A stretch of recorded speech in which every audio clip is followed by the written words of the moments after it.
days. So today we'll be dealing with departmental accounts. Okay. I guess everyone has revised the yesterday's portion. Like we're dealing with insurance claims. And how do you feel with that chapter? I guess everyone is fine with that. Okay. All right. Good afternoon, Devika, Anandu, Bagan, everyone. Yes, good. Fine. So let's start for the day. We shall start with departmental accounts. Okay. So before we start, we need to know what exactly do we mean by departmental accounts. Okay. So, and here is a chapter overview of what are the exact contents that we have in this chapter. We have, as you see in the screen, we have it's about 9 parts covered in this. Okay, we have about 9 parts covered, and this is just it. We just have 9 parts. So you have to take it in that manner. All right. So, see, what about the part one? Part one deals with the intro. Intro, as we all know. What does that say?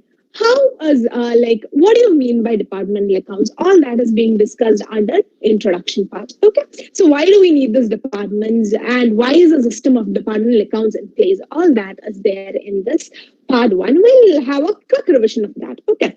And part two, advantages.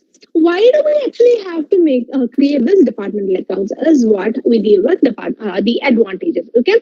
So part one introduction, we learn what exactly do we mean by departmental accounts, and in part two we deal with what are the exact advantages of maintaining a departmental wise accounting system. Okay. So, and part three, what are different types of or methods of accounting departments? Okay, like whether we have it is independent departments or dependent departments, and henceforth we learn the different methods of departmental accounting. And next, the part four is how do we allocate common expenses? I know, I'm just brushing up through the different headings. We'll get in depth of this. Don't worry. Okay, we'll have a detailed depth of what we are dealing with. I'm just giving a one-liner description. What do you mean by base of allocation of common expenses? Okay, I'll take an example. Let's say we have a company called Geojit. It was one of the company wherein I have done my my articleship experience. I was mostly into Geojit.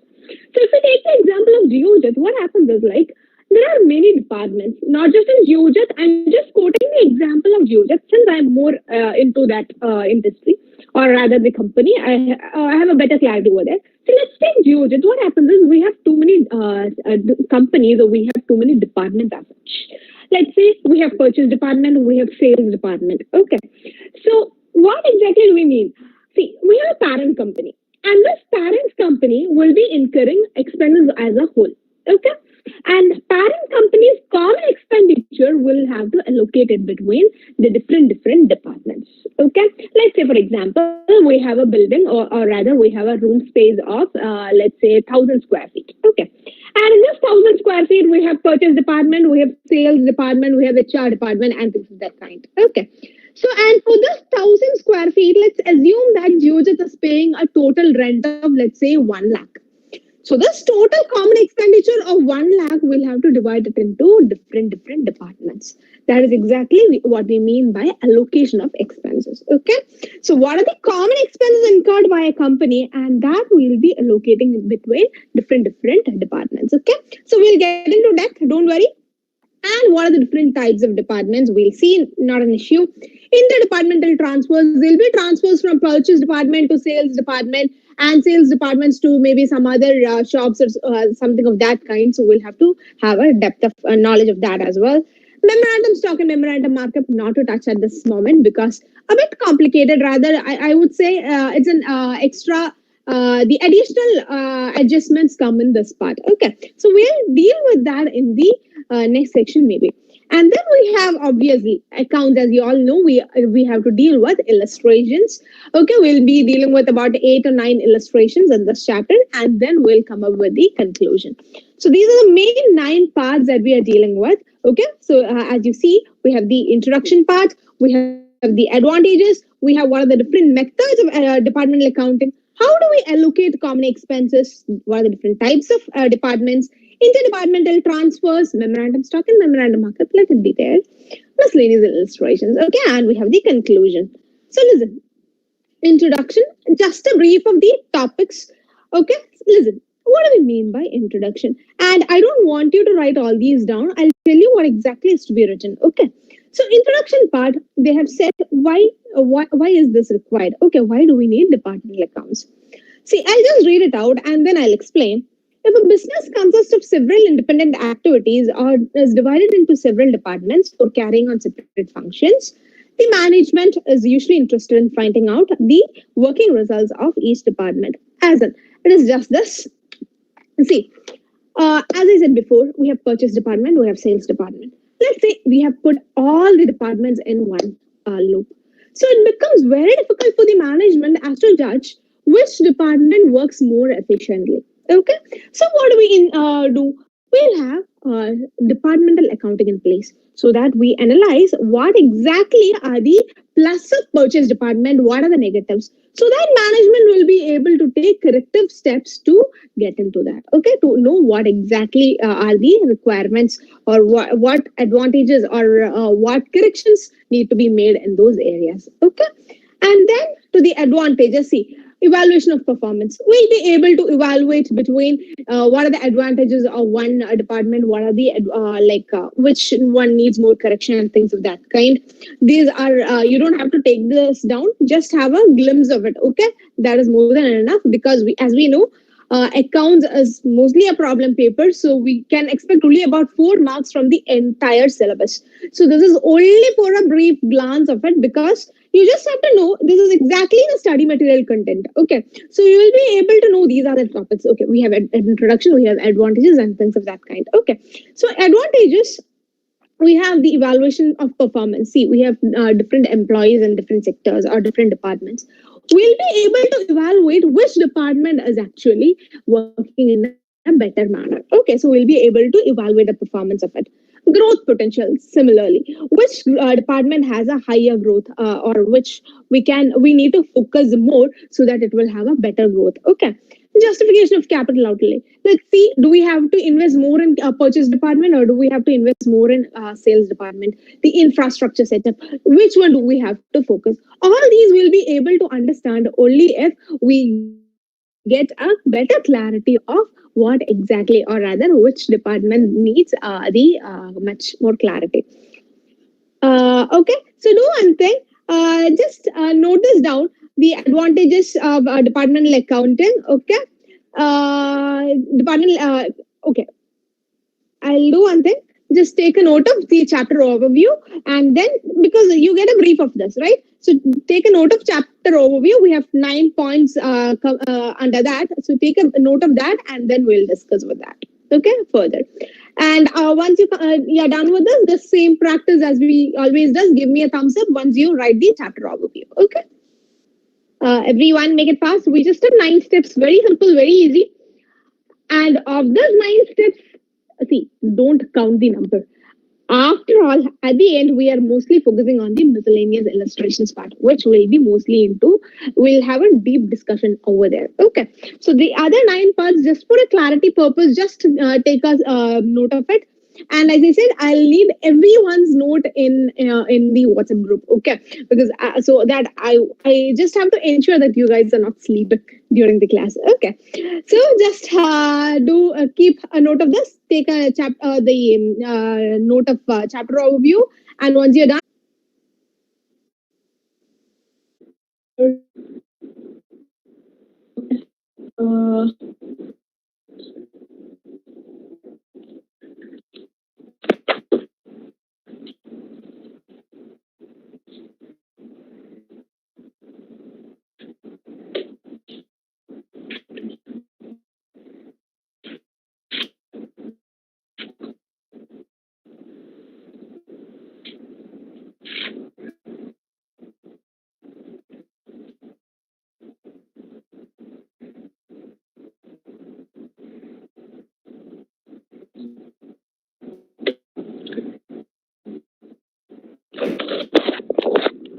I hope it's clear now. Is it clear? Post and messages, everyone. Is the audio fine?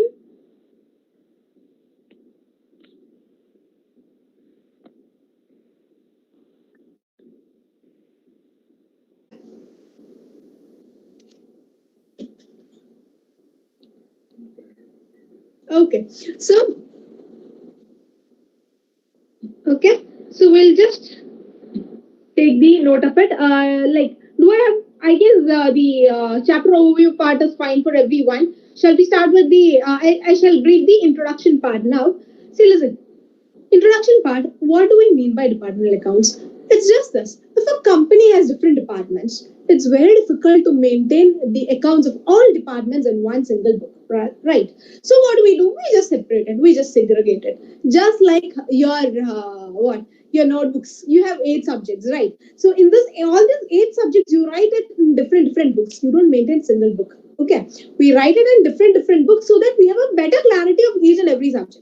Just the same technique is followed here, nothing more, nothing less. Okay, so just to have a better clarity of each and every department, we create separate accounts of different departments. All right, I guess the audio is fine now.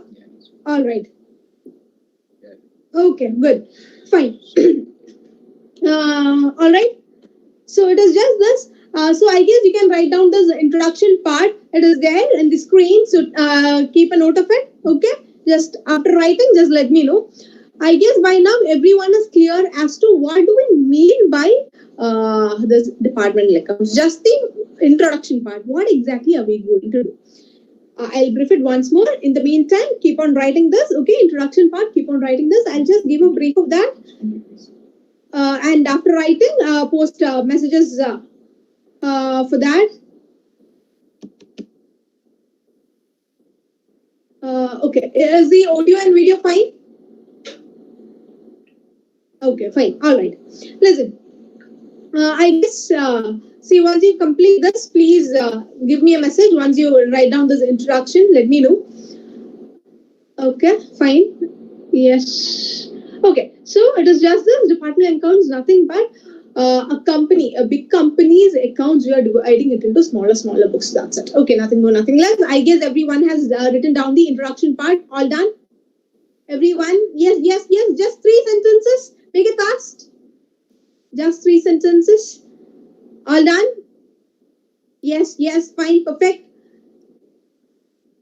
Yes, they become Preena. All done? Okay, I guess we can move forward. It's not visible. Okay. I can't see the screen. Okay. We will see to that. We'll see to that. Is it visible now? Is the screen visible? No. Okay. We'll see. Okay. Hold on a sec. We'll do that again. We'll work on that.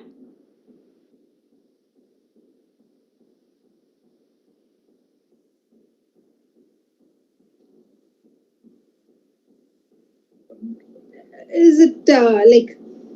Okay, so we know what exactly do we mean by departmental accounts. See, and I'll just give you a brief of what exactly are we doing this chapter. See, how we transfer books, right? Let's say in a company, maybe we have ABC Limited, okay? And in this company, let's say we have 2-3 departments, okay? So one department transfers goods to another department, okay? One department transfers goods to another department, and there are many provisions. Either they can transfer the goods at cost, or they can transfer the goods at market value, or they can transfer the goods at cost plus a profit percentage. Okay, so whenever a department transfers goods to another department, there are 3 methods by which they can transfer these goods. Okay, one is like at cost, or the other one is like cost plus a profit percentage, or the third one is like they can transfer the goods at a market price. Okay, like are the okay. I guess you can. Is this screen okay? I'll do one thing. I'll dictate the advantages of departmental accounting. Okay, because let me work on the screen in the by the way. So I'll just dictate that up, and then you just have to note this down. Take down it. Point 2: advantages of departmental accounting. Okay, point 2: advantages of departmental accounting. Point 2: advantages of departmental accounting. Okay, and under that you write the first point: evaluation of performance. Evaluation of performance. Okay, keep on writing. Evaluation of performance. Nothing but we'll be able to evaluate which department works in a better manner. Okay, evaluation of performance. Second point, growth potential of each department. Growth potential of each department. Growth potential. As in, we'll be able to measure which department works better. Okay, so we'll be able to analyze the growth potential of each department. Growth potential of each department. And the third point, justification of capital outlay. Justification of capital outlay. As in, to which department do we have to invest more funds? Is it to the purchase department or to the sales department? Justification of capital outlay. Okay, point 3, justification of capital outlay. Justification of capital outlay. Next point, judgment of efficiency. The same point, more or less the same, like which department is more efficient? Judgment of efficiency. Judgment of efficiency.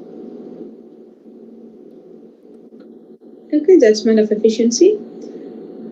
And the third point, planning and control. Third point is planning and control. Planning and control. We'll be able to know to which department we have to devote more time and to which department less time. Okay, planning and control. All right, I guess everyone has taken this up. 6 points, or rather 5 points, sorry. 5 points, all done. Everyone keep messaging. Okay, fine. Devika, Anu, and I guess the screens are also visible now, right? Saurav, Anandu, yes, Joel, Alina, George, Preena, yes, yes, Jyoti, fine. All right, so next, over to the next topic. What are the different methods of departmental accounting? Okay, see, as I said before, there are 2 methods. The first method is like we can maintain all the records in one book. Okay, or the second one is we will be able to maintain the books in different slides. Okay, so first one we can have it in one single book, and the second one we can have it in different books. You don't have to write that up, not necessary. And from here we'll have to deal with the major part. Okay, basis of allocation of common expenditure. I've explained this again before. Okay, I have explained this before. Basis of allocation of common expenses. As I told, suppose George it has 1,000 square feet room. So let's say it has many departments. So what it does is the total expense of, let's say, 1 lakh, it will be dividing it into 2 or 3 different departments. Okay, that is what is called as the common expenses allocation. So we can have 2 different kinds. Let's say one department has its own standalone expenses for which you don't have to allocate. Let's say the purchase department, they have purchase inputs, which is a standalone expenses. That purchase expenses will only be there in the purchase department. Okay, which is identifiable. All right. And the other one, if it is common expenses, what we have to do? Common expenses, obviously, what you will have to do is you will have to take some portions, or rather portions, and then you will have to allocate the expenses. Is that fine? So it is just this. Say, for example, I want you to answer. Okay, if it is the case of rent, on what basis will we allocate the common expense? Everyone keep posting the answers. I want everyone to give me answers because you have done the same topic in casting. I'm sure about it. So you tell me on what basis will we be able to allocate rent? Okay, which is a common expense, let's say. Keep posting the answers, everyone. Yes, I want the answers from everyone. What might be? Floor space, exactly, everyone. Yes, Shruti, Bhagan, good. Joel, good going. Yes, right to track. Okay. Area, floor space, everything fine. Yes, exactly the same. Just that. Okay, so if it is a common expenditure, you will be allocating it on some basis, on some allocation basis. So, say for example, we took the case of rent. Yes, there we go. Good. Everyone, yes. We took the case of rent and it was in floor space. And suppose if it is salary. Let's say we have a chartered accountant in the company. The salary of the chartered accountant, what do? He is not actually working for each and every department, right? We will not definitely have a chartered CA for the purchase department, one for sales department. That is not happening. We have one CA for the entire company. So how do we allocate based on the CA's salary? It will be based on the time that he devotes to different departments. Okay. So here we have a list of it. Okay.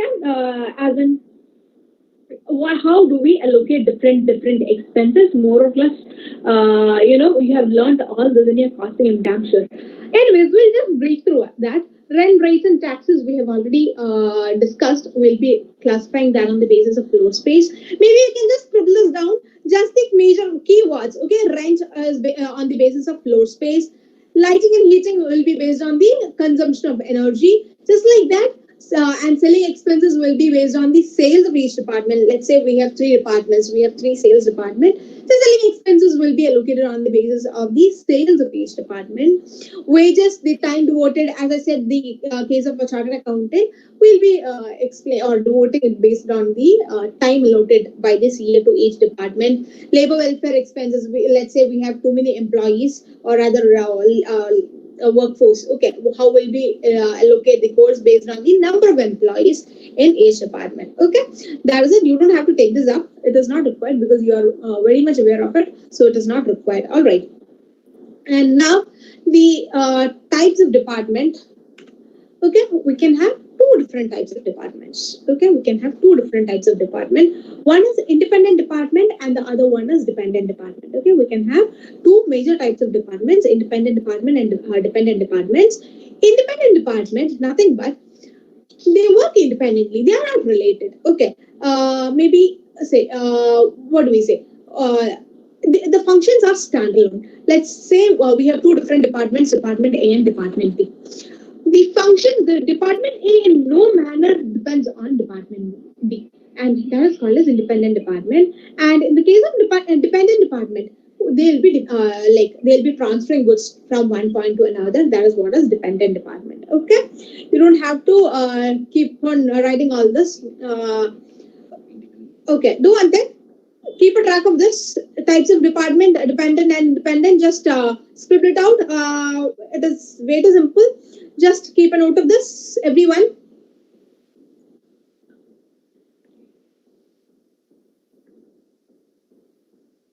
Okay. Just keep on writing the types of department. Okay, we have major two types of departments. One is independent department, the other one is dependent department. In the case of independent department, we'll not be having inter-department transfers, whereas in the case of dependent departments, we'll be having transfers. Okay, that is a major difference. Okay, just keep on writing. Give me a message after that once you complete post messages.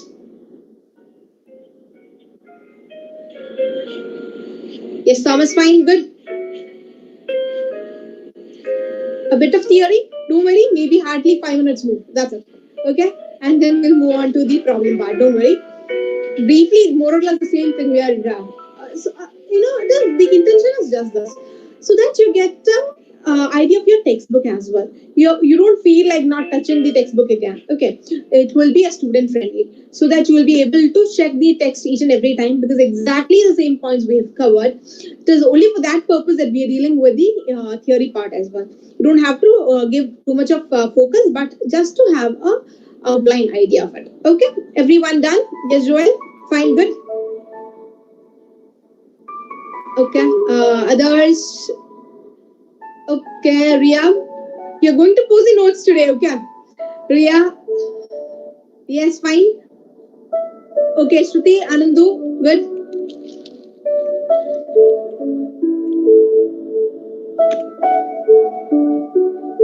Yes, Donna, fine. So the next, okay? So next we are dealing with the interdepartmental transfers. This gives a gist of it, okay? The picture seems too much of data allotted in that. Don't worry, not an issue. We'll break it up. We'll see each and every point one by one. So this is just an outline, and this exactly is what we are going to do on this. Okay, this is what we exactly need. Okay, so just have a look of this. The first one, what are the bases of interdepartmental transfers? Okay, see, as I said before, we have department A and department B. They transfer goods, and how do they transfer goods? It can be either at cost, it can be at cost plus market or profit percentage, and the third one can be market value. Okay, so these are the three ways in which goods can be transferred from one department to another. Okay, I want everyone to take this down. Basis of interdepartmental transfers, how goods are transferred. It can be either at cost or cost. Just the breakdown notes will be sufficient. It can be either at cost or cost plus profit, or it can be at market value. Okay, keep writing this. How are different departments transferring goods from one to another? Keep writing this. Okay, and next we have the major character in this chapter. Okay, the next point. Just have a note of this. Okay, everyone. Post messages, just 3 or 4 sentences. Make it fast. Okay, preferably write it in the flowchart manner so that it becomes easy for you to revise as well, and the memory power will also be more. You'll be able to recollect it in a better fashion. Okay, so keep writing. Keep writing, everyone. Yes. All done? 3 or 4 sentences. Make it fast. Yes.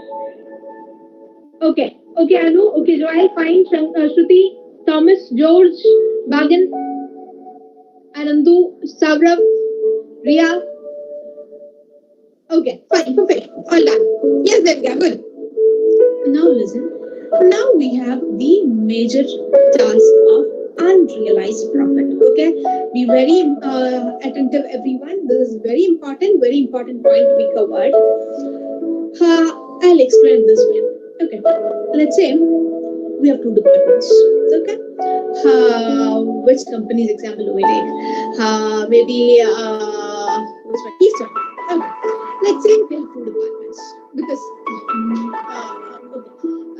let's say they have 2 departments. So from one department to another, let's say they are transferring goods. Let's say from department A to department B, they are transferring goods. And the cost of goods is 10,000. Okay, for department A, the cost is 10,000. Okay. The cost of goods is 10,000, and is that fine, Harshita? Okay. See, the cost of goods is 10,000. All right. Let's say the cost of goods is 10,000 for department A, and department A transfers its goods at a profit. Let's say. Okay, department A transfers its goods at a profit. Let's say the profit added is 2,000. So 10,000 plus 2,000, 12,000 is the total goods that they are transferring to department B. Okay, 10,000 is the cost plus 2,000. 12,000 will be the total value of goods which reaches in the hands of department B. Okay, so in department B, what happens? Let's say they are not able to sell these goods. Okay, listen, everyone. Department A, the cost is 10,000. They are adding a profit of 2,000, and to department B, that is their for department B, that is the cost, right? So cost is 12,000. Now let's say department B is not able to sell this goods. Okay, department B is not able to sell this goods. So at the end, closing of the year, what happens? We have this 12,000 in the closing stock of department B. Obviously, at the end of the year, we will be clubbing all the accounts together. You just have one departmental trading account. So you tell me, in department A, the cost, or rather, they have sold it at 12,000, and here the cost is 12,000. So when we are clubbing it together, when we are clubbing department A and department B together, there is an element of 2,000 unrealized profit. Yes or no? Because this profit is actually department A's profit, but not the company's profit. Right? We have a major company, and it is not the profit of the company. We have company, 2 departments in company, and this amount of 2,000 is not a profit of the company. So what do we have to do? We'll have to eliminate this 2,000. Are you getting it? Okay, this is the concept of unrealized profit. Are you getting it? I'll explain this once more. Department A, they are selling the goods at 12,000. Okay, so that there includes a profit of 2,000. And for department B, yes, I do agree the cost is 12,000, but there is an amount of 2,000 in department A's book which is unrealized at the closing date. So this amount of 2,000 you will have to remove when we are preparing the combined trading P&L. Okay, and that is the concept of unrealized profit. So you will have to eliminate this unrealized profit from the books. Is this point clear, everyone? I want an answer because only after this is done, you will be able to proceed with the further. Only if this concept is clear. Do I have to explain this again? Please post in your messages. As this concept is very important. Okay? Yes, Preena, good. Yes, Ria. Savrab, Bagan, Jyoti, Anu, Shankar, Varun, Donna, yes, Joel, yes, Anantu, fine, Alina, okay, good. Okay, Harshita, listen, it is just this. We have Department A and Department B. The cost is 10,000 for Department A. Okay, they are adding a profit of 2,000. And let's say the total sale value of Department A is 12,000. Okay, and for Department B, the cost is 12,000. And let's say Department B was not able to sell this goods during the year. So what happens? When we are clubbing the accounts, okay, at the year end, we are clubbing the accounts, we have shown a profit of 2,000 in the books of Department A, but this is not actually realized. Okay, we have shown a profit of 2,000 in the books of Department A, but this is not actually realized. So what do we have to do? We will have to remove this amount of 2,000. This is called as the unrealized profit, and you will have to remove this amount of 2,000 when we are preparing the combined trading P&L. Is that fine, Harshita? Why is that the department within the same company adding a profit? That is the reason. See, we have to actually make a note of which department is making more profit, right? Which department makes. See, I'll tell you.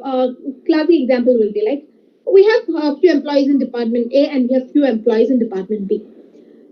Only if the Department A is able to make more profit, they'll be getting their incentives will be based on the profit made by Department A. Okay, their incentives, the company salary, they'll be making out, paying out the salary based on the performance of each department. So if they have a higher profit, obviously they'll be paid more incentive.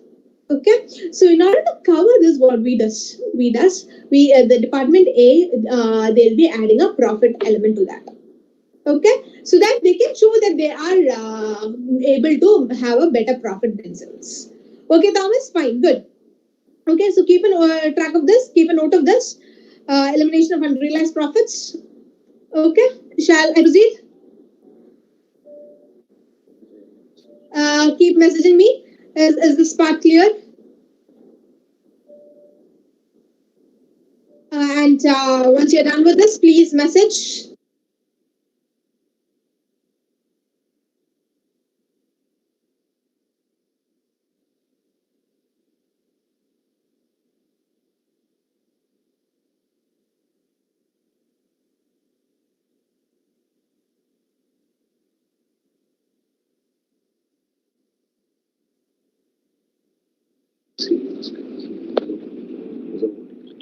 Is the audio clear, everyone? Everyone, is the audio clear? Okay. Okay. Okay, just keep writing this. Once you're done with this, let me know. Okay.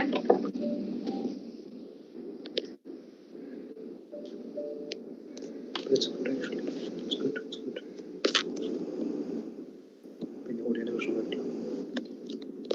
All done? Not yet started the problems, right? Don't worry. Once we start the problems, it is very easy. So once we are thorough with the theory part, it becomes more easier for you to crack the questions. And hence we have taken this effort. Okay, fine, all right. I will move to the next. Stock reserve computation. How do we compute the stock reserve? Okay, see, yet another point to be careful about. Okay, so how do we do this? It is just this. We have a formula here. As I said, in the earlier question, it was in the example which I mentioned, it was very easy because 10,000, we have added an amount of 2,000 and 2,000 is the profit element. Suppose, okay, listen everyone. Suppose the company, let's say the Department B, they've sold an amount, they've sold certain goods of amount. Let's say they have purchased 12,000 and of this 12,000, they have sold certain. Okay, they have sold certain goods and let's say they have a balance of only 6,000 in stock. Keep a track of the examples also so that you are able to relate it better. Okay. See, for Department B, the total cost was 12,000 Now, in the second case, what we're dealing is, of this 12,000, we have sold an amount of, let's say, 6,000. So we have a balance of only 6,000 in hand. Now you tell me, how do we compute the stock reserve? It is only on this 6,000 you will have to compute the stock reserve. Okay, and hence we have the formula: transfer price of unsold stock. What is the transfer price of unsold stock? Which is 6,000, and to that we apply the profit percentage, profit included. That is it. Okay, so we have sold the goods at 12,000, and of this 12,000, 6,000 is already sold, so that we have a balance of only 6,000. So what will be the amount of profit involved in the 6,000? It will be nothing but 1,000. How do we compute that? 6,000 into what was the profit percentage before? You just have to apply the profit percentage. Rather, it will be half of 2,000, right? In this case, so it will be 1,000. Is that point clear?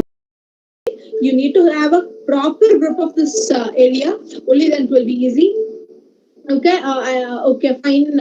Yes. To the way we did it in consignments. Yes. Yes, Shruti. More or less the same. In the chapter consignments, which we have dealt in foundation, more or less the same. To the unsold portion, you will be adding or rather, you will be applying the profit percentage. It is more or less the same in the consignment portion. Exactly. Yes. Others. Keep a track of this. This formula is very important. Okay, very important. Keep writing this, and once you're done with this, let me know. And if the concept is not clear, let me know. I'll explain this again. Okay. Anyone needs clarity on this? Okay. Keep responding. Write this up.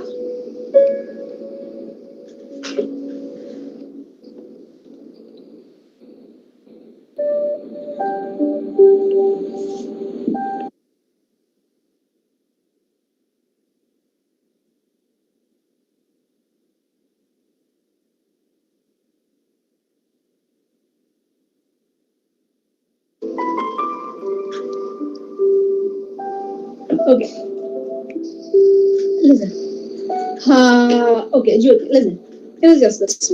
When I'm saying, you just keep a note of the numbers, okay? See, for department A, the cost is 10,000, okay? And they add a profit of 2,000. All right?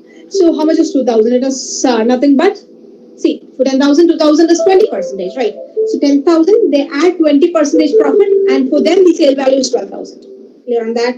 And for department B, the cost is 12,000, right? And they've sold half of it. Okay, they've sold half of it. So the balance, let's say they have sold goods worth 6,000. Okay, and so the balance will be 6,000 in their hand. And for this 6,000, only in this 6,000 there will be an amount of unrealized profit. So on this 6,000, you will have to compute the unrealized, or rather the stock reserve. So how do we compute 6,000 into the earlier computed 20%? You will get. Okay, and the point to be noted is 20%. The earlier one we have applied 20% on cost. So 6,000 is actually the sale value. So you will have to convert that into the sales figure. 20% is the profit and cost. So how much is the profit on the sale value? You will have to compute that. So how do we do that? I guess everyone is fine with that. Okay, 20% is the profit percentage on cost, and how much is the profit percentage on, exactly 20 by 120 we get the percentage on sales. Okay, and then you apply that on the closing stock, you will be able to get the unrealized stock. Is that clear, Jyoti? Okay, fine. Okay, so shall I proceed? And everyone, let me know if you have done with this stock reserve computation. Okay, very good. Yes, I know, Harshita. All done. Fine. Okay, so we shall move to the next. What are the journal entries? Okay, fine. Now, next is journal entry. Listen. See, how do we tackle the stock reserve?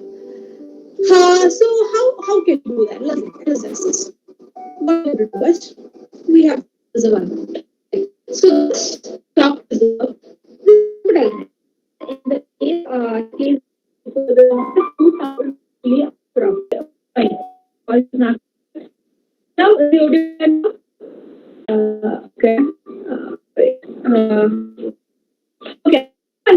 The screen is across the screen. Okay. And like that, it's sorry. Okay.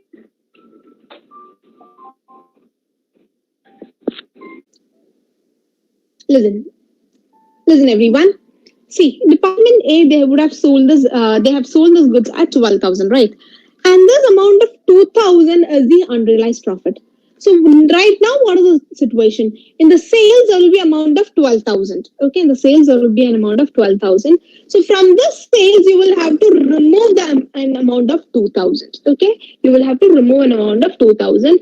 So what do? You will have to reduce the profit. In order to reduce the profit, you debit your P&L account and you credit your stock reserve, and we'll see what exactly do we does with the stock reserve. Don't worry. Okay. So for the time being, you take the first example wherein we have not sold any goods. Okay. So listen, it is just this. We have a total sale of 12,000 in the picture. So from this 12,000, you will have to remove an amount of 2,000, thereby meaning you have to reduce the profit element. Okay.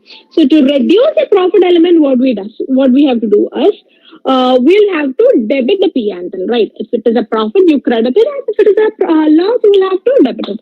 So it is a reduction in the profit, so you will have to debit the P&L. Once you debit the P&L, you will be crediting the stock reserve. Okay, and in the next year, what we do, we reverse this entry assets because it is in this current year that you have to make this necessary changes. So now listen, what do we have to do with the stock reserve? Stock reserve, what we do is, okay, so there is an amount of 12,000, right? The closing stock is 12,000. And from this closing stock of 12,000, we have to reduce this amount of 2,000 because we all very well know that stock is to be valued at cost or market value, whichever is lower. So here we have two items in picture. We have 10,000 and we have 12,000 in picture. Obviously, we have to mark the, or rather, we have to value the closing stock at 10,000 really because that being the cost. So what we have to do is we'll have to reduce the amount of 2,000 from the amount of 12,000 so that the closing stock is valued at 2,000, I mean 10,000. Okay, which will be coming the next slide. But to have a clarity, I'm just explaining it up. I'll explain it again. Listen, 12,000 is the sale value of Department A. So when we are clubbing both together, in the sales, there will be amount of 12,000. So from this 12,000, you will have to remove 2,000 because this is not an unrealized profit. So when you remove profit, you are reducing the profit. So you debit your P&L and you credit your stock reserve. Okay. And the stock reserve in the balance sheet, it will be reduced from, because it is a credit, right? So from the current asset debit balance, you reduce the stock reserve so that the net closing stock becomes 10,000. Okay. And the next year's part, we'll hold on that. Is this point clear, everyone? The journal entry for the current year. Next year, we'll see to that. For the current year, what we does, it is profit and loss account, debted to stock reserve, P&L, it has to be removed from P&L, the profit has to be removed from P&L, from the closing, to reduce it from the closing stock, because closing has to be valued, value will low. So it can be, instead it can only be valued at 10,000. Here on that, okay. So in the next year, breaking, okay. Fine. Is the audio fine? Am I audible? Okay, fine. All right, cool. See, so just write this up. Okay, I want everyone to write the journal entry. Or is everyone done with this? Has everyone taken this up? Okay, has everyone taken down this journal entry part? If yes, all right, good. Now, the journal entry for the next 2 years. Okay, the next year, what we have to do is, the current year we reversed it. Okay, so in the next, we reverse the reserve amount. In the next year, you just have to reverse it because whatever said and done, when we are dealing it separately, when we are dealing it as two separate entities, for Department B, you will have to reverse the previous entry there in the current year. because for them the actual cost is 12,000 and not 10,000. So in the next year they'll again have to reverse the entry. They will have to load on the stock reserve amount, and only on that they'll be selling the goods. Okay. So journal entry part is fine. Okay. Now the disclosure and balance sheet, I've already discussed this point. As I said, the stock reserve amount, it has to be reduced from the closing stock. Only then you will be able to get the cost of it. Okay. Keep a note of this, and once you're done, let me know. Okay.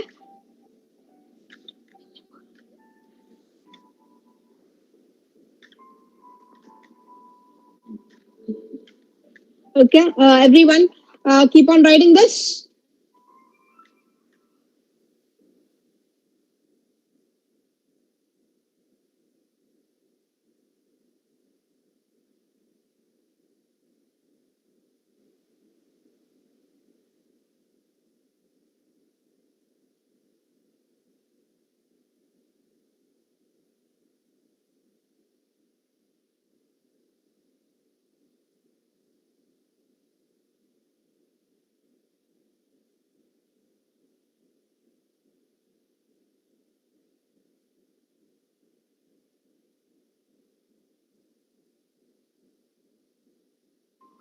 Keep messaging once you're done.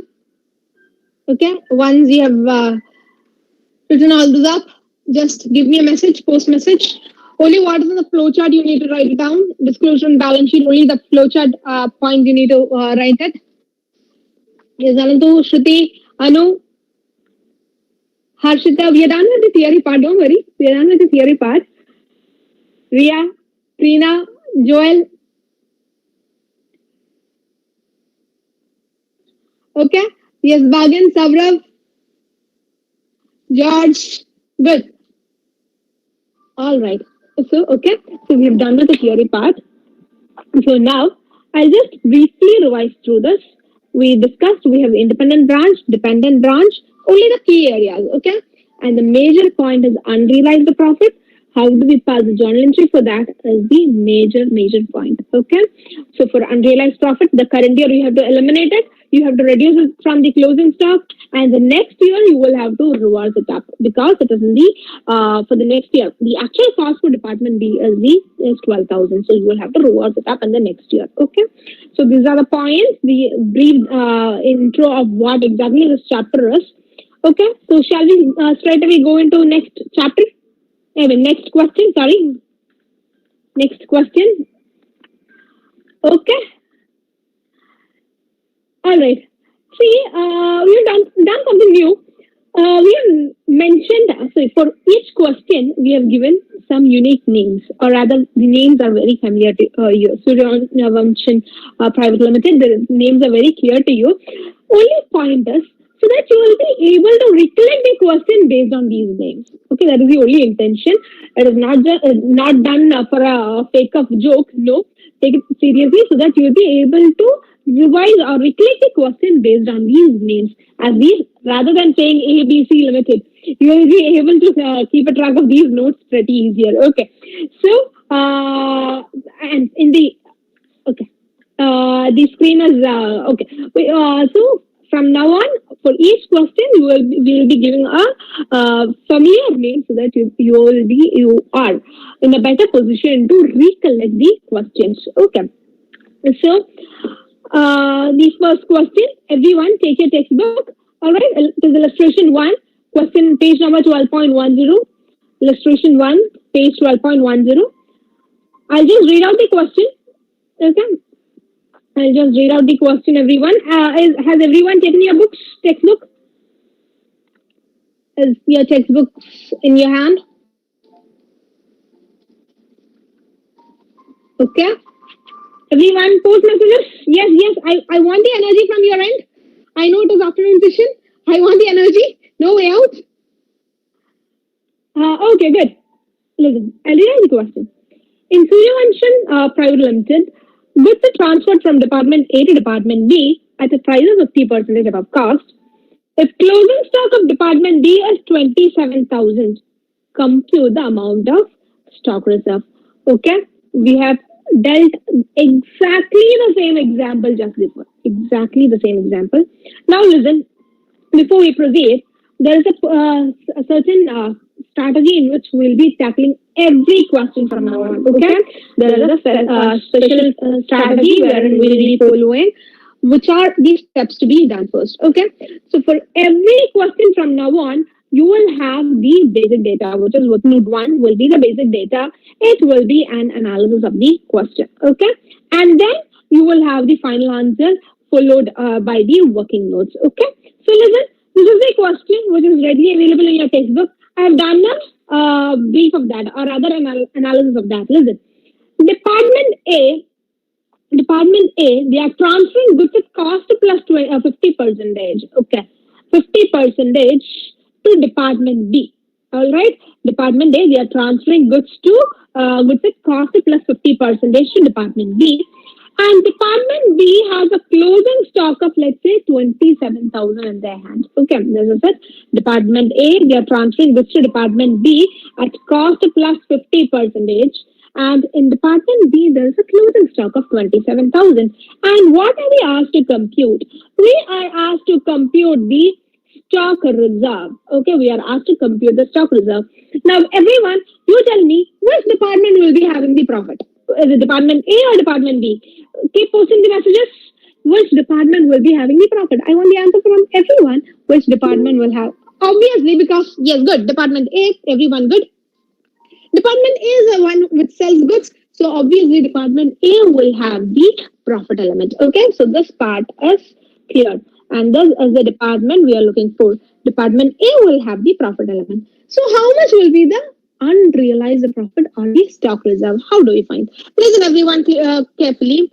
27,000 is the closing stock. Okay. So it is on this closing stock that you have to compute the stock reserve profit amount. Okay. So listen, before we start, do one thing. Just take down the basic data, everyone. Just the analysis of the question. Everyone, take down this basic data. Okay. The flowchart pattern is perfectly fine. You take this down. And after this, I'll help you out with the answer part. Once you're done, post messages.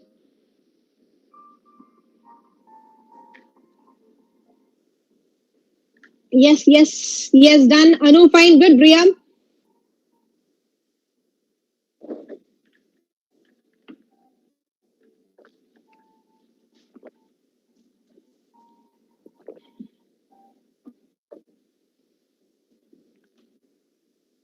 Okay, all right, Prerna, Harshita. Okay, we'll from now on we'll be strictly following this basic data pattern, and okay, because this you get a better clarity of the question. That is the reason why I have introduced this, why I have put this up. Okay, so all done with this. Yes, Joel. Yes, Saurabh. Good, good, good. Okay, so to the next part. Okay, listen. How do we compute the stock reserve? All right. Listen, the closing stock of Department B is given as 27,000. Okay. Now, what is the profit percentage? It is 50 percentage above cost. All right. Listen, 50 percentage above cost. 27,000 is the sale value. So now, everyone, give me a message. Will you be able to apply 50 percentage straight on 27,000? Will you be able to apply 50 percentage straight on 27,000? Yes. Give me a message. No. Reason? Anyone the reasons as well?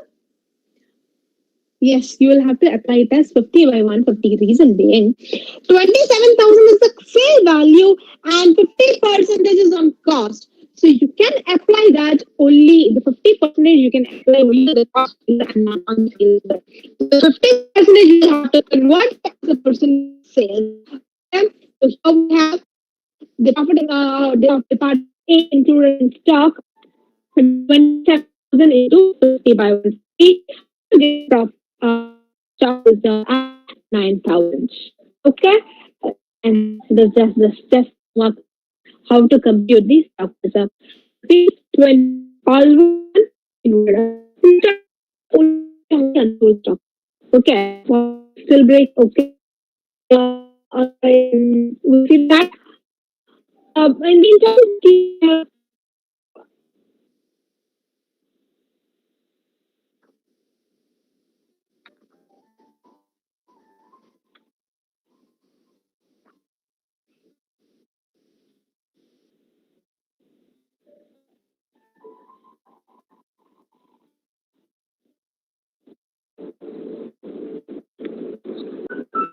Welcome.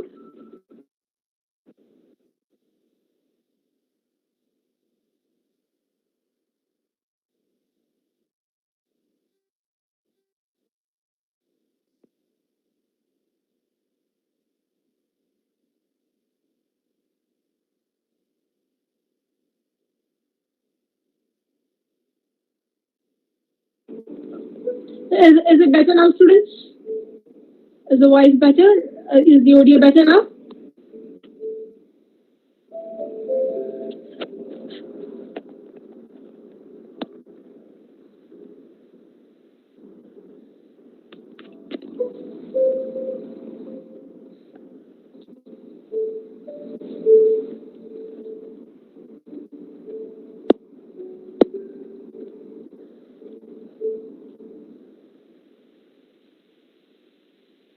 Better, is the audio better now?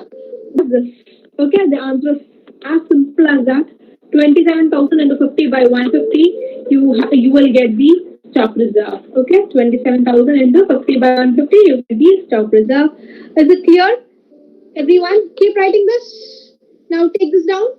This will be your final answer, computation of stock reserve, and take it down in this manner.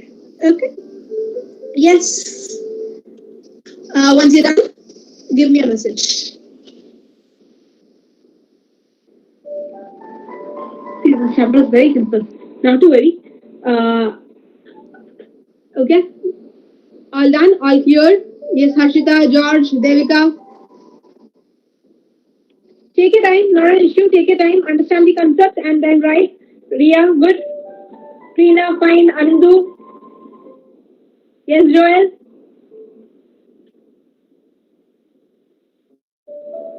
Okay? All done? I guess everyone is done with that. Okay, interact with the first question. All right.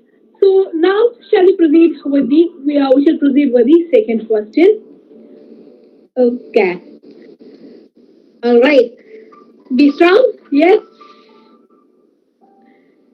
Now the second one is Dilwale Private Limited. Okay. Second question, Dilwale Private Limited.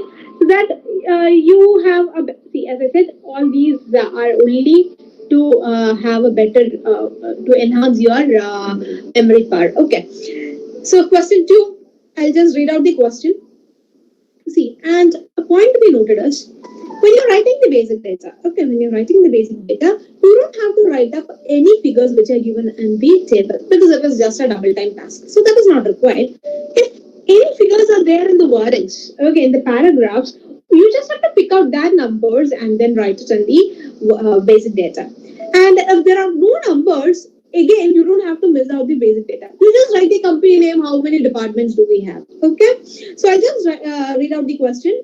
Dilwale Private Limited has 3 departments and submits the following information for the year ending on 31/3/2001. Okay, so the table part is given as the general trend. We don't actually discuss this up. We'll use this only in the answer part. Okay, let it be there. We are asked to prepare the departmental trading account of Dilwale Limited.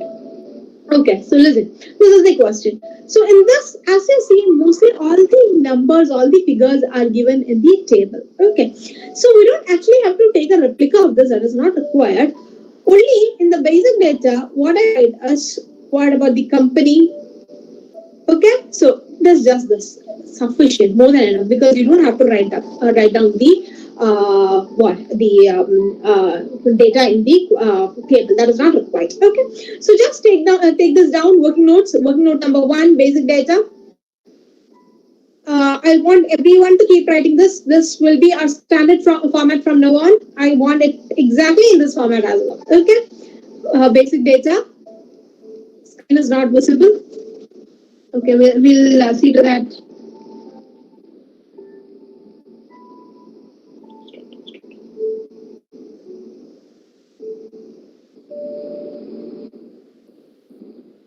Okay, all done. Is it fine? Is the video clear now? Is the screen fine? Shruti, Harshita, everyone, is the video screen fine? Okay, good. Right. So take this down.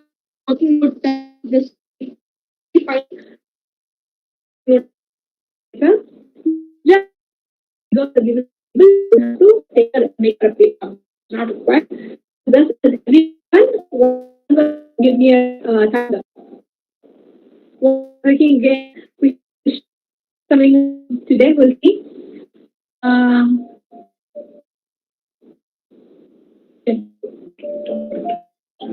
as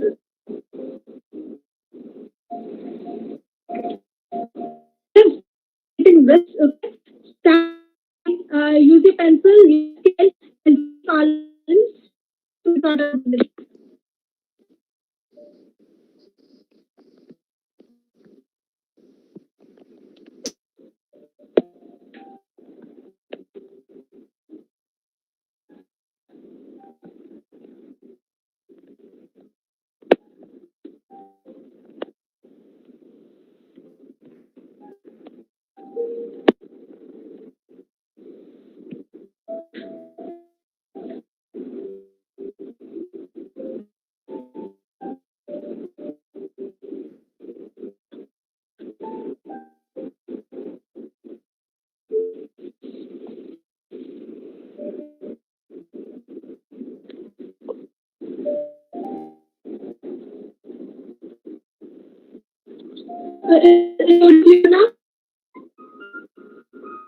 The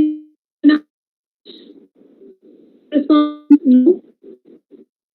Okay. And you can see what is the screen. The pencil draw.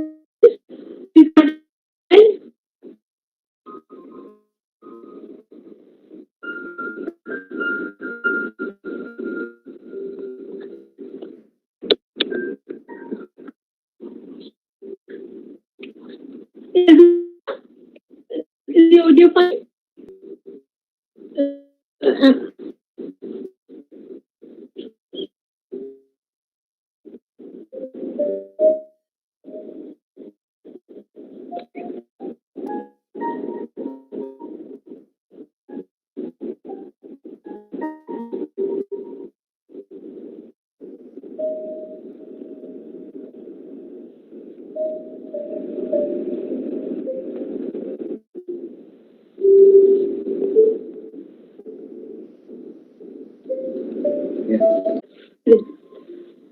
All right. See, in this question, is the audio video fine?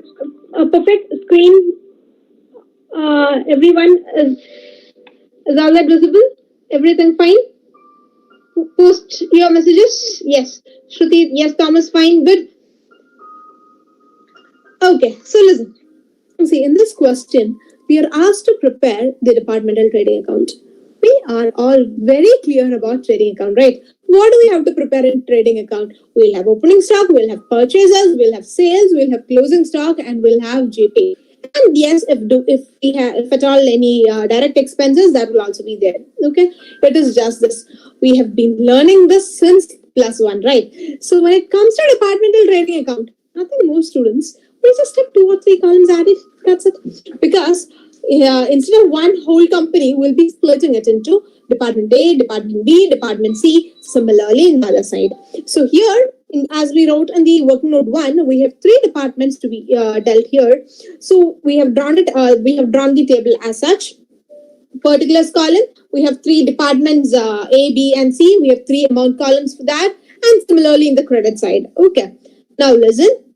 The figures are in rupees. Yes.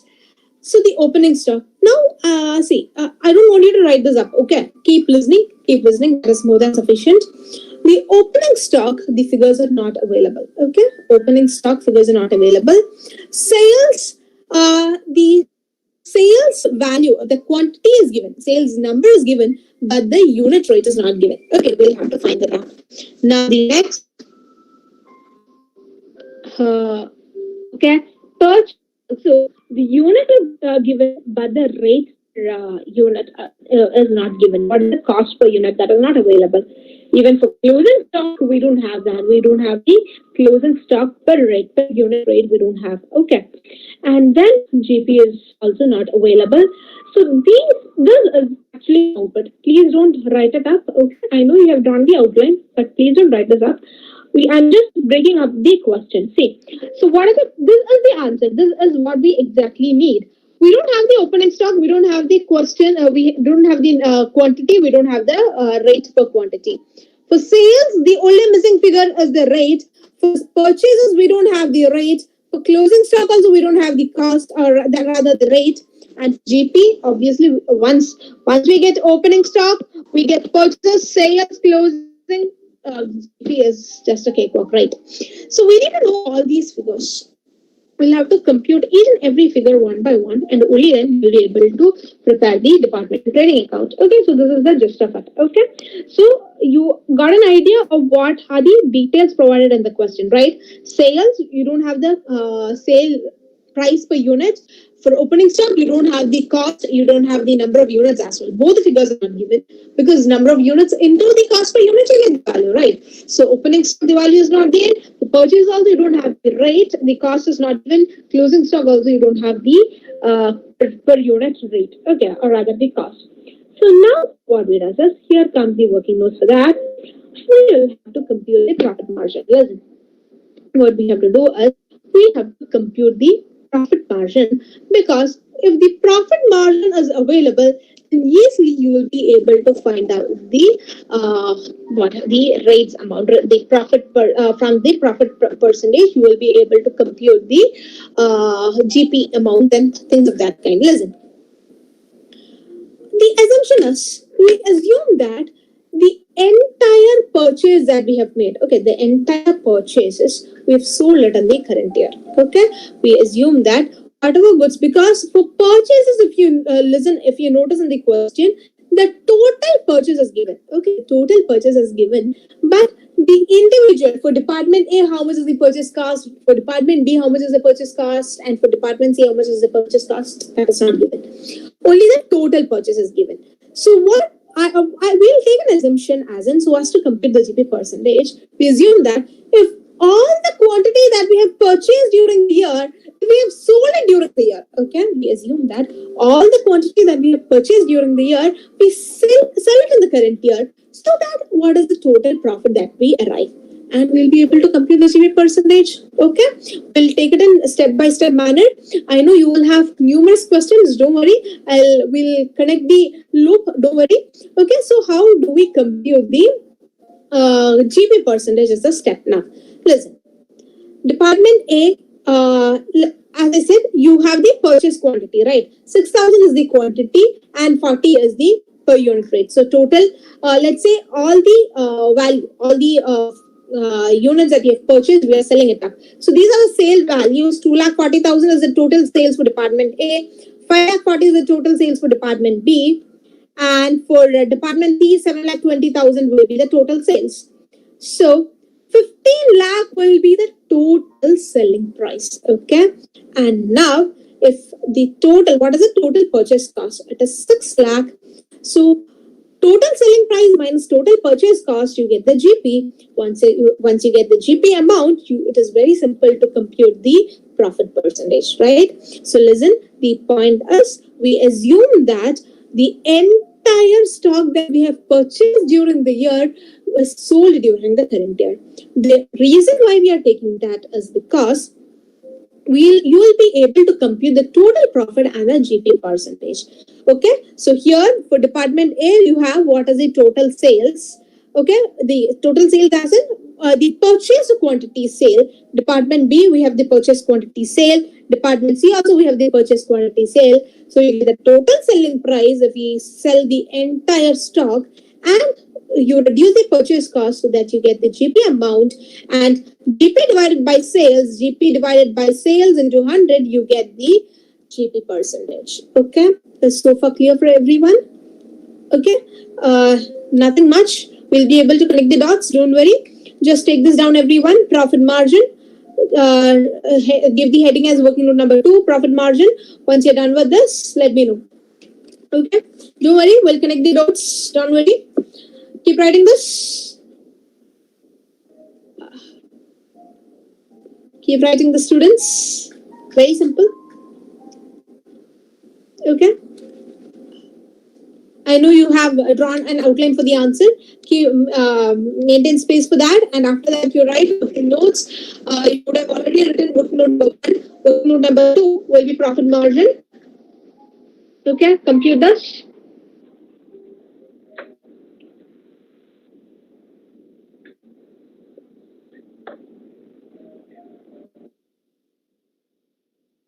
The audio clear, everyone? Is the audio clear?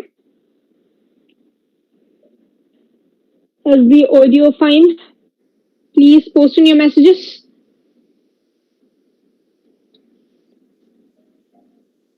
Okay, okay, good, good, Ria. All right. Take this down. Calmly take this down. Don't worry. You will get a track of it. Once you're done, post your messages. Okay. Very simple.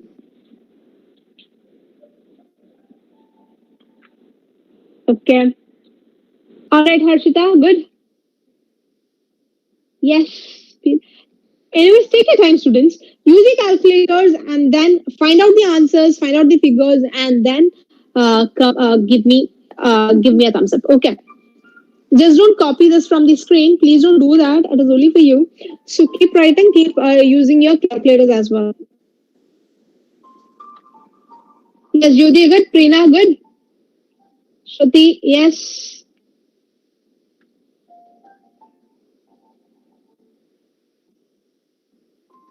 Anandu, yes. Anu, yes. Devika, Ria, yes. Abrav, Bagan,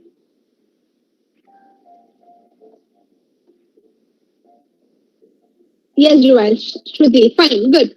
Arun, yes. Okay. So then, now we'll move on to the next step. Okay. Which is working note number three. How much is the department-wise purchase cost and per unit cost? The reason is we just discussed before. We have the total purchase, okay, and we have the purchase unit as well. But then we didn't have the data of the purchase cost per unit. What is the cost? We were not aware of it. So now we'll be finding it out. Okay, just listen. See, the selling price is given to you in the question. Per unit selling price is given to you in the question as 40, 45, and 50. Per unit rates are given. To this one, see, you have a selling price. You reduce the GP percentage. You just have computed the GP percentage before as 60 percentage. So you just have to reduce the GP percentage and then you get the purchase price. Okay. See, the selling price follow exactly this format. Okay, follow exactly this format. This is perfectly fine for your exams, and this is what is fine for your exams. Okay, so selling price you have, you reduce the profit amount, you get the cost. You know that cost plus profit is profit, is sales. So sales minus profit, you get the cost, right? So selling price is given in question. Profit, you reduce the profit margin, and then you get the purchase price per unit. Okay, and now listen to this, the number of units is also given to you. We have how much units we have purchased during the current year. So you multiply the number of units and the purchase cost. You get the purchase cost, total purchase value. You are able to find it out this month, right? So the step is very simple. You have the selling price per unit. You reduce the GP percentage so that you the cost per unit. To that you multiply the number of units purchased during the year so that you get the total purchases for the current year. Okay. All done. Keep writing this, everyone. Once you're done with this, we'll sort it out. See, so now if you listen to the earlier table, okay, you can note that the sales now figure is fine, purchases is done. Now we have just to compute the opening and closing stock, and we are done with that. Okay, so writing up was number three. The purchase you compute the per unit purchase cost and the total purchase cost. Okay. Once you're done, give me a message. Use the calculators, use the calculators, and then keep writing. You need to develop the speed as well. Use the calculators. Okay, I know. Aaron, okay.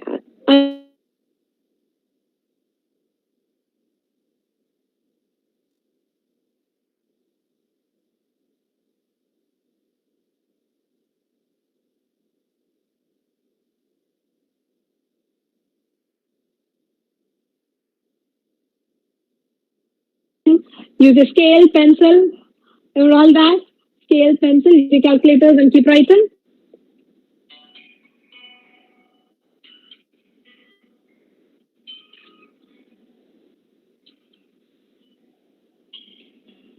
Yes, Shruti.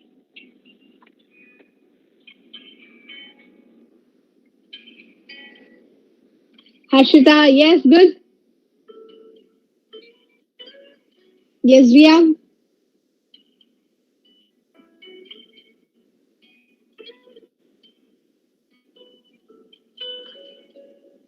Keep writing, keep writing.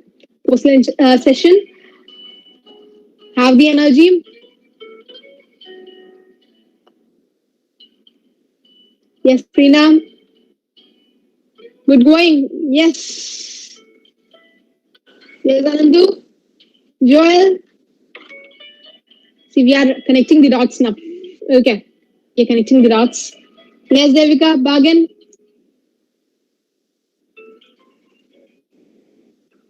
Yes, Abram. Good, good, good, good going. Yes. George.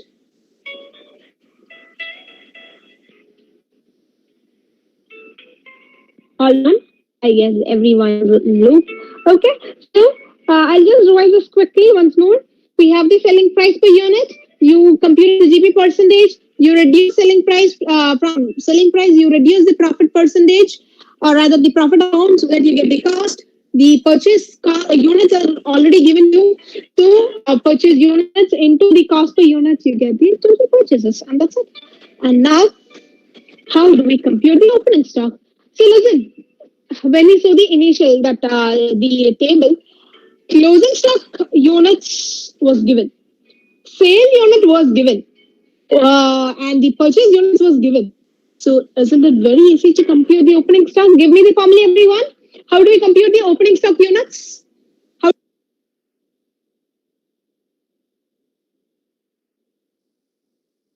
minus closing, you get the sales. You just have to rearrange that so that you get your opening stock. Okay, so that's the formula for computing the opening stock. All right, hold on a sec. Uh, okay, so listen. There is some technical issue. I'll dictate the notes. Okay. Here it is working note number 4 to compute the opening stock units.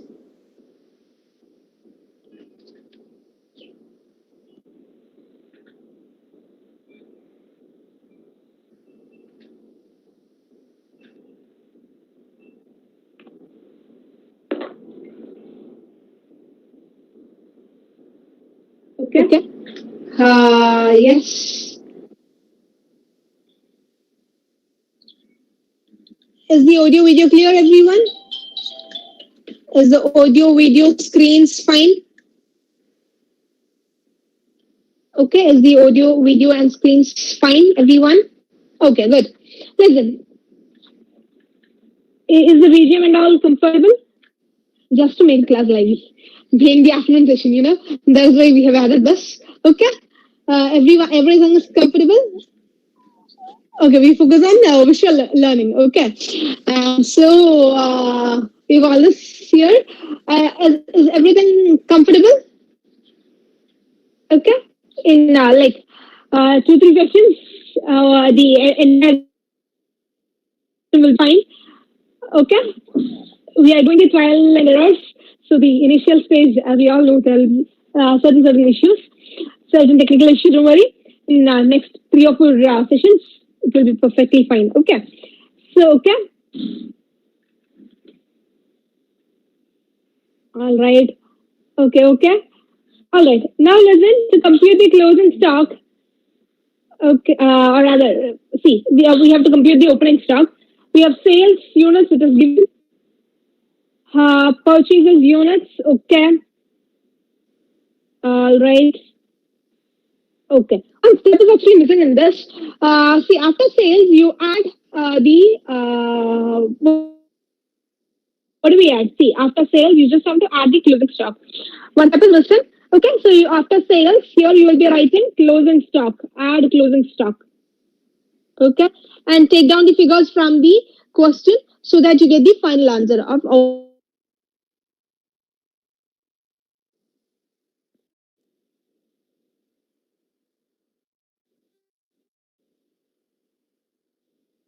Format sales the unit so that once I have done this closing down the unit, the unit opening stock. Okay, four columns, four columns. Sales, you write down the units. Purchases, you reduce the you add closing stock to that, and from that you reduce the purchases, you get the opening stock. Use the calculators and compute the answers.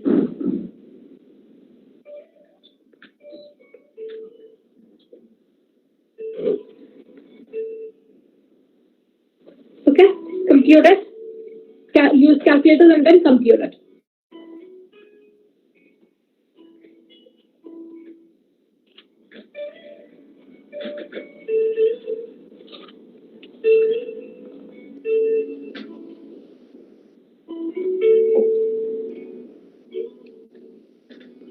Okay, is everyone done with that? Have you all computed the opening stock, the quantity?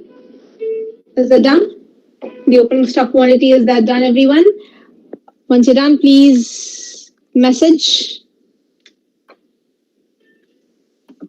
Okay, there we go. Good. Yes, Bagan, good. Shruti, yes. Anu, Ria, yes. Anandu, yes. Harsha, Donna, Sabrav, Varun.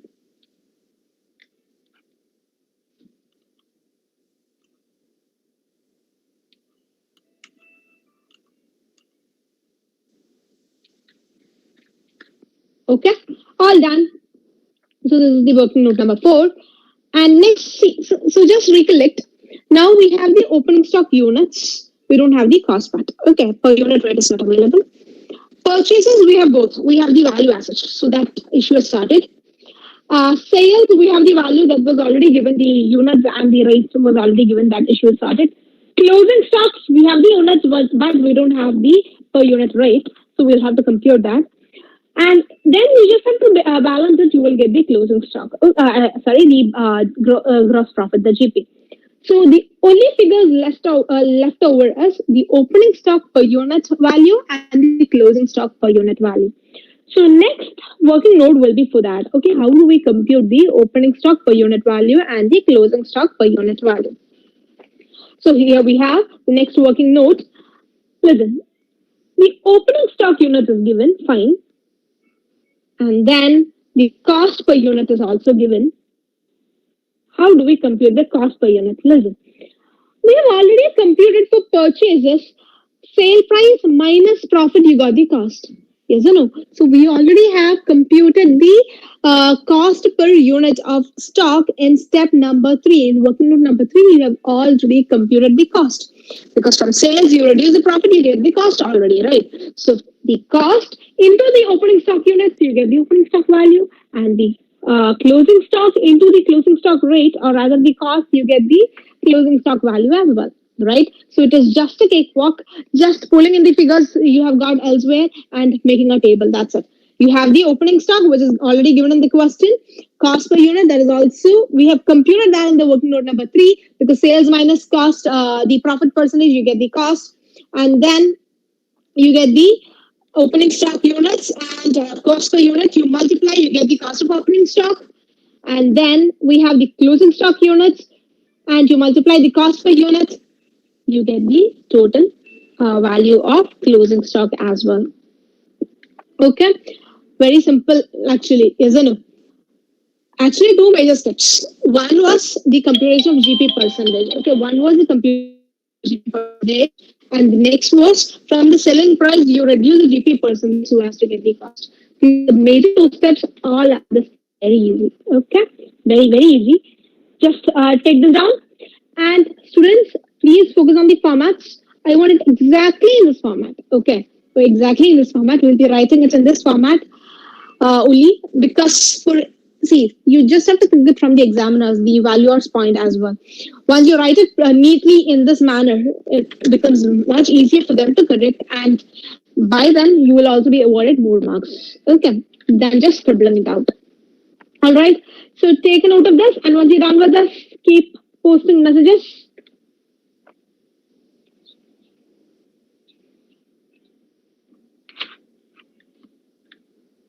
Okay.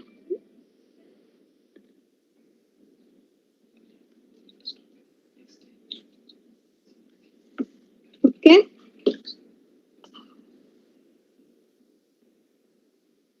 Is it done, everyone? Use your calculators, not an issue. Use your calculators and keep writing.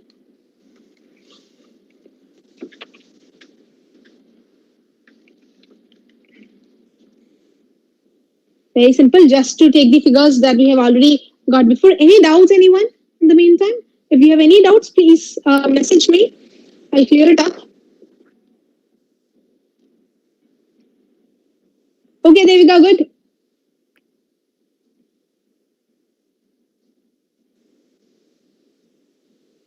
Okay, Shruti.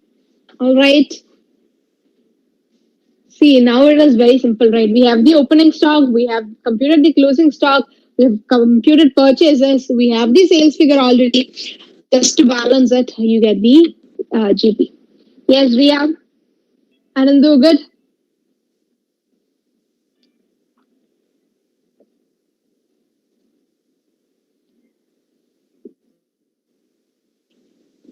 Yes, Bagan. Yes. Others, Joel. Yes, Jyoti, Saurav, George. Yes, Donna, Joel. Good. Yes, Preena.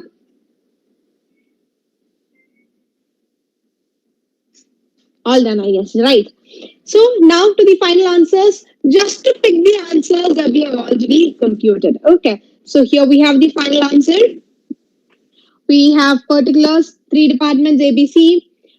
And yes, figures are in rupees. Opening stock and sales, we have already computed. Sales is already given in the question. Opening stock in the just previous working note, we have done that. Purchases, we have already computed. Closing stock, we have already computed. And GP, you get it as a balancing figure. Okay. And the final answer is done. It's just this. You just have to post in the figures to the earlier table that you have drawn. Okay. Keep writing this. And this is it. Any questions, any clarifications required, please feel free to ask. Okay. And the opening stock from working note number 4, sales already given. Purchases from working note number 2, closing stock, just the previous working note, gross profit as the balancing figure. Okay, sales plus closing minus opening minus purchases, you get the GP. Okay, everyone, once you're done with this, let me know.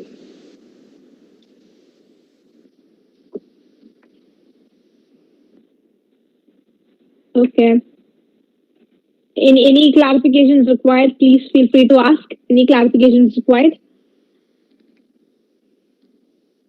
See, usually we prepare the trading account. Now that we are asked to prepare the departmental trading account.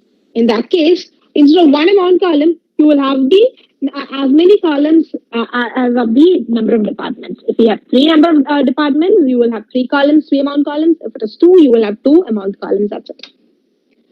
Okay. And once you're done, give me a message.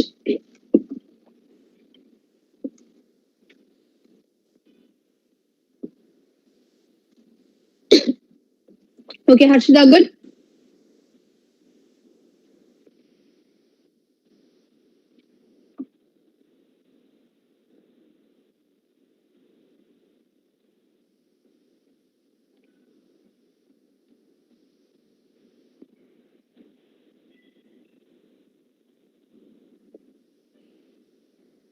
Okay, Joel, good. Is the pace, everything, is the speed, everything okay? Varun, Shruti, good. Bagan,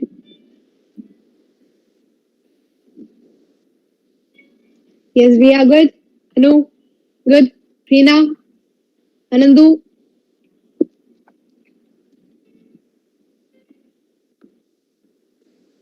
all done. I guess everyone is in loop. Yes, Jyoti, George, good. Thomas, Alina, yes. Okay, all right. Okay, Devita, Thomas, yes, good, good going. Okay, all right. So, this is the speed everything okay with you? Like, are you able to follow? Any clarifications required for any of the part? Any clarifications required? If yes, please let me know. Anyone yet to complete? All done?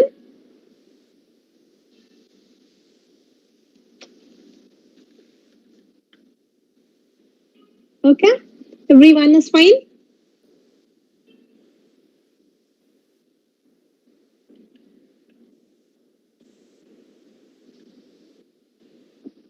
Okay. Okay.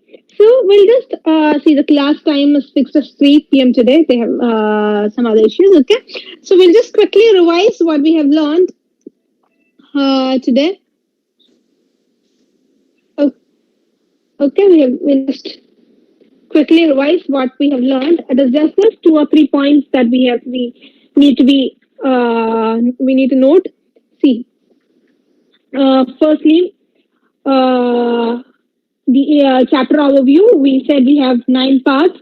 We just had a brief discussion over that, and then okay, we had a brief discussion of what exactly do we mean by departments. Like in order to maintain every department learn, we have dependent departments, independent departments. If it is dependent department, it's like they'll have inter-department transfers. And in the case of independent departments, they'll not have any transfers. So and then the this was the major slide. We just broke this into minor slides. When one department transfers goods to another, it can be either at cost plus market value, or at cost plus profit percentage, or market value. And this was the very important point about the unrealized profit, the stock reserve portion.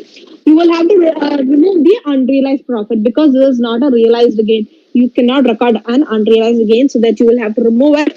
And we learned the formula for that. The transfer price into the profit percentage is the formula for that. And then the journal entries we learned in the current year, you have to remove the stock reserve from the trading account, and you will have to reduce it from the closing stock, that so that the stock is valued at cost or market value, whichever is lower. So the stock reserve amount, we reduce it from the closing stock. And then we did a question of your favorite actor. Okay.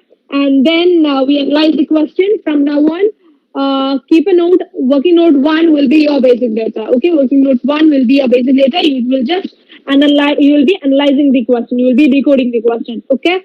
Nothing more, nothing less. Working note 1 is basic data. Okay. All right, and then we computed like how to compute the stock reserve. There was a closing stock of 27,000, and on this 27,000, we applied the profit percentage of 50. 50 was on cost, so you had to do it as 50 by 150. So you got the closing stock, okay, the reserve in that. And then it was SRK's question, wherein we did like we were asked to prepare the departmental trading account. As I said, it is nothing but a trading account in which you will have 2 or 3 more amount columns. Okay, that is it. So earlier, usually we just have one. Now we have 3 columns because we have 3 departments. Okay, so in that the procedure was a bit different because few figures were not available to you. Like we'll just briefly get through the working notes. Firstly, we computed the GP percentage. We assumed that we have sold the entire units that we have purchased during the current year. So the total sale value of the goods purchased minus the total sales, you get the total GP amount, and you compute the GP percentage. GP percentage is GP divided by sales. If it's 100, you get the GP percentage. Okay. And then from the sale value, you reduce the GP amount, you get the cost. Okay, that was the next working note. From the sale value, you reduce the GP percentage so that you get the cost. Once you get the cost, okay, you can use that for purchases, you can use that for closing stock, and you can use that for opening stock. And how to compute opening stock? All of the figures like closing stock, sales, and your GP, your purchases was given. So you just have to rearrange the formula that we have learned to compute the opening stock units, and that was it. Okay, and the final answer. It is just that we all these data was given, and we just had to compute the on the opening stock. You just had to apply the rates. You get the value. Okay, this is how we computed the opening stock value because you had the units, you had the rate, you multiplied, so you got the cost of opening stock and closing stock also similar manner. You had the rates, you had the units, so you multiplied, you get the total value. Okay, and then the final answer. All right. So the takeaway for today's session is actually the unrealized profit. Okay, takeaway is unrealized profit, how to compute that, and on what we'll be computing that. Okay, so tomorrow we'll be dealing with yet another fan of yours. I mean your fan. Sorry. So we'll be dealing with Gajni Limited. The next class time is limited to 3 p.m. today. So we'll deal with Gajni Limited in the next class. Okay. So, any other queries? Any give me a feedback, everyone. Post me okay. Obviously, I should share that. Anu, don't worry. I should share the answers in the group. Don't worry about that. Okay. Please let me know about today's feedback. Okay. Is the audio, video, everything fine? Any other and the pace? I want to know about the pace as well. Are you able to follow with the speed? Everything is fine. Like, are you getting sufficient time to write down the steps, write down the answers, use the calculators, everything? Is that all good? Okay, good. Yes. All right, Harshida. Thank you. Okay, there are some technicalities happening up. In 2 or 3 days, we'll sort it out. Don't worry. Okay, we are actually focusing on the visual learning so that, so that we have the BGMs and all in track. The class becomes much more lively and we'll be focusing on the PPTs from now on. Is that also fine? Is the PPT version? That's good. Are you all able to follow with that? Okay, good. Yes, fine. Perfect. All right. Okay. So good job, guys. Okay, Prina. So thank you, everyone. We'll meet in the next session. Okay, keep revising. I'll post the updates and don't forget posting your notes. Okay, right? Immediately, maybe in 5 minutes, posting your notes to the group. Okay, so thank you. We'll see you